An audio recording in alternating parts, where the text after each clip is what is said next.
Shabbat Shalom, everybody. This is Rabbi Stephen. And this last Friday was an exceptional day. The students at the Lamad Academy took hold of the Friday night family service without their rabbi, with lay leadership of our teacher, Moreh Kalissa, and co-principal Bob, and did an outstanding job running the service on their own. Great. Now I'm hesitating because I'm deciding if I want to mention that they said there were some glitches, but the reason I'm mentioning it is so what? It's a learning curve. The fact is, you all got up there, you did it, you pulled it off, you did great, congratulations. In Judaism, what do we say? Lador vador, generation to generation.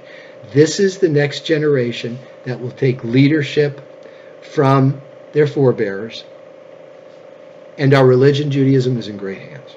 Awesome. A couple of things this week for our Torah portions. Now, there is the regular Torah portion of Naso. It's the second portion of Bamidbar, Numbers. But it was also Shavuot, Sunday and Monday. And let's talk about both of these things, okay? Because there's also there's a book in the book of writings, in the section of writings, that is typically read on Shavuot, which is Ruth. And we'll get to that in a little bit as well. First of all, Naso starts off talking about the last clan, the Gershonites of the Levites that were carrying the curtains and, the linen and all that stuff, kind of like the peripheral stuff of the tabernacle. The point is that everybody's important. Whether you're carrying the Ark of the Covenant, whether you're carrying the accoutrements like the showbread table, the menorah, the altar, doesn't matter. Everything's important. It all comes together. It's all necessary, and that's the point. The second point, major point of the portion of Naso, which means, taking a reckoning, is the fact that it talks about the Sotah, which is the suspected woman. So a man sees his wife off with some other guy to whom, of course, she's not married, and sees them maybe talking, commingling, whatever they want to do. Maybe there's a couple of smiles on his face. She comes back. He looks at her. He says, don't do that again. Don't seclude yourself with him again. She's been warned. Next thing you know, maybe a couple of days later, a week later, whatever it is, he looks, and there's the two of them walking together, maybe from someplace else. And the man is seized with a feeling of jealousy. So he takes the wife, and the person, and the man, by the way, he doesn't escape this either. All right? Adultery is adultery. Takes her to the priest and says, I suspect my woman and this man of commingling, of being in an adulterous relationship. The priest looks at her and says, did you or did you not? The woman says, no, we did not. We're just friends. And by the way, somebody in my class was saying that when his sister from Israel, who was very Orthodox, came, not allowed to hug her. When a man and a woman who are not married happen to be in a car for whatever reason, it's not supposed to happen, but if it does, the man sits up front and drives, and the woman is in the back, or in this case, vice versa. So that way, there's no appearance of any wrongdoing. Big thing in Judaism, no appearance. We talk about kashrut, right? We don't eat pork. And some people say, well, guess what? I've got turkey bacon. Some people will say there's no such thing as kosher bacon made of turkey because it looks like bacon. The fact that it looks like regular bacon, somebody might look and say, what are you doing? So you don't eat turkey bacon. There's also this question about, can you eat chicken and cheese, continuing with kashrut? And technically you can, because what does it say? It says don't cook a kid in its mother's milk. Well, only mammals wean their young. Chickens do not. They lay eggs and that's it. So why not eat chicken and dairy? Chicken and cheese, have a grilled cheese sandwich with chicken on it because it looks like meat. That's part of the issue. So we don't do something that has the appearance of wrongdoing, hence the whole idea that here's a woman who multiple times has been alone or secluded or just together with this man who is not her husband, and now she's suspected of being an adulteress. So they go to the priest, and the priest takes a parchment paper writes the word Hashem, the holy name, on it, puts it in the water, mixes it up, and it now is the bitter waters. If the woman had professed her innocence and said no, then she drinks the water, the bitter waters, the Mayim Marari. And if her stomach distends, where the womb would be, and her right leg gives way, she's guilty. And the two of them are stoned to death. Now somebody said, well, how could you not eat that and have your stomach distended? Well, if the stomach distends, fine. But if the stomach distends and the right thigh gives way, that's a sign of guilt. The point is, though, this is a supernatural occurrence. It is the only supernatural occurrence that's mentioned in Torah. The only time. And it's the only time that Hashem says, yes, you can take my name and desecrate it, because it's for proving a woman innocent. Now, if nothing happens, the woman is cleared.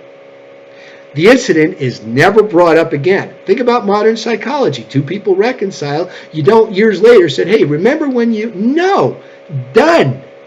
Never happened. And the woman is rewarded with a birth, with a child. That's another thing. Presumably, part of the issue is that the woman was barren. She never gave birth. And, you've got an issue there. Okay? So that's the main part of this portion.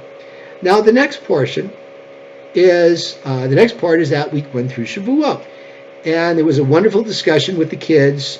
Sunday morning it was Shavuot. We talked about the portion that would be read on Shavuot, which is of course in Jethro, which is Moshe Rabbeinu coming down and giving out the 10 Commandments. And there was an interesting part raised up in the Eitz Chaim Chumash, which is kind of a new or a conservative Chumash, never really took off, but they talked about the fact that it's the month of Sivan, which coincides with the astrological sign of Gemini. And Gemini is a sign of the twins, and what do you have? You have the Torah. You have the twins, if you will, of the tablets. Now, some of you say, well, wait a minute, I thought we didn't believe in astrology. There's astrology in Judaism, but we don't. But it's coincidental. It's correlation. It's not cause and effect. And as long as it's not cause and effect, it's like Hashem's making the universe work the way it is, and it's the same forces that govern our lives as govern the planets moving. So, Judaism, Kabbalah, they talk a little bit about astrology, but we don't focus on it. So that was kind of an interesting reference. But the 10 Commandments were given at Mount Sinai, and Moshe Rabbeinu came down, and, you've got the 10, and a question was posed once. Do all the other 603 commandments emanate from those 10? And probably you can. One of the things that we talked about was the whole idea of thou shalt not steal. Okay, that's one commandment. But what comes from the idea of not stealing? Okay, it talks about honesty in business. So your weights and measures. Back then they did a scale. I'm paying how many shekels for some barley. Okay, well, you don't adjust your weights and measures so that it comes out that they're paying more for less. And it says a pound or whatever unit measure they used back then. A gerah, a shekel was actually a unit of measure. An omer, which is about the volume of about 43 eggs. You don't manipulate that so that you're cheating somebody. Also, in a business deal, don't put a stumbling block in front of the blind, which means also, beside the obvious, it also means when you're doing a business deal, all the facts have to be on the table, which, by the way, precludes gambling. Now, people go to Vegas, they spend a couple of bucks, it's entertainment, fine. But if you got a high-risk card game, a high-risk poker game, okay, that's kind of like Judaism and the Talmud. They talk about that being like stealing because you're using cards to take money from somebody. So they say that's a no-no. So those commandments also are part or the part of other things. And you also have the idea of bearing false witness, which talks about tale bearing. And I would submit that it's very difficult to find a portion, to go 5 or 6 portions in the Torah without encountering the idea of tale bearing, because tale bearing is like murder. You're killing somebody's reputation. And sometimes that could be a living death. So we don't do it. Okay. Finally, for Shavuot, it's traditional to read the book of Ruth.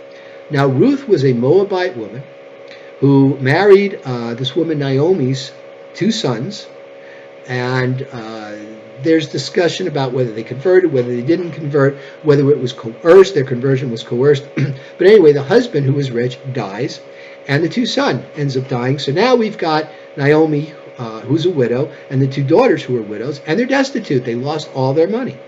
And Naomi says to them, go, leave, go back to your people. I'm obviously bad luck. It's a bummer. I'm a buzzkill. Just leave and be prosperous. And while Orpah, not Oprah, Orpah, O-R-P-A-H, she leaves, but Ruth doesn't. And it's a beautiful thing that she says to Naomi, whither thou goest, I will go. Thou people shall be my people. Thou laws shall be my laws. She stays with her. Ends up meeting Boaz, who is a distant relative of Naomi's husband. He was actually the judge Ibnaz, and he gets taken with Ruth. She becomes his wife, and the big part of this is that Ruth's conversion to Judaism was honest and sincere. She is the forebearer. She is the great-grandmother of David, who is the house of David, will be from where the Mashiach comes. So, thank you very much for listening. Shabbat Shalom. Should straighten my tie next time. And hope to see you in services Friday and Saturday. And every time after that, we'll be doing a summer schedule. We'll still have services, and I hope to see you there. Shabbat Shalom.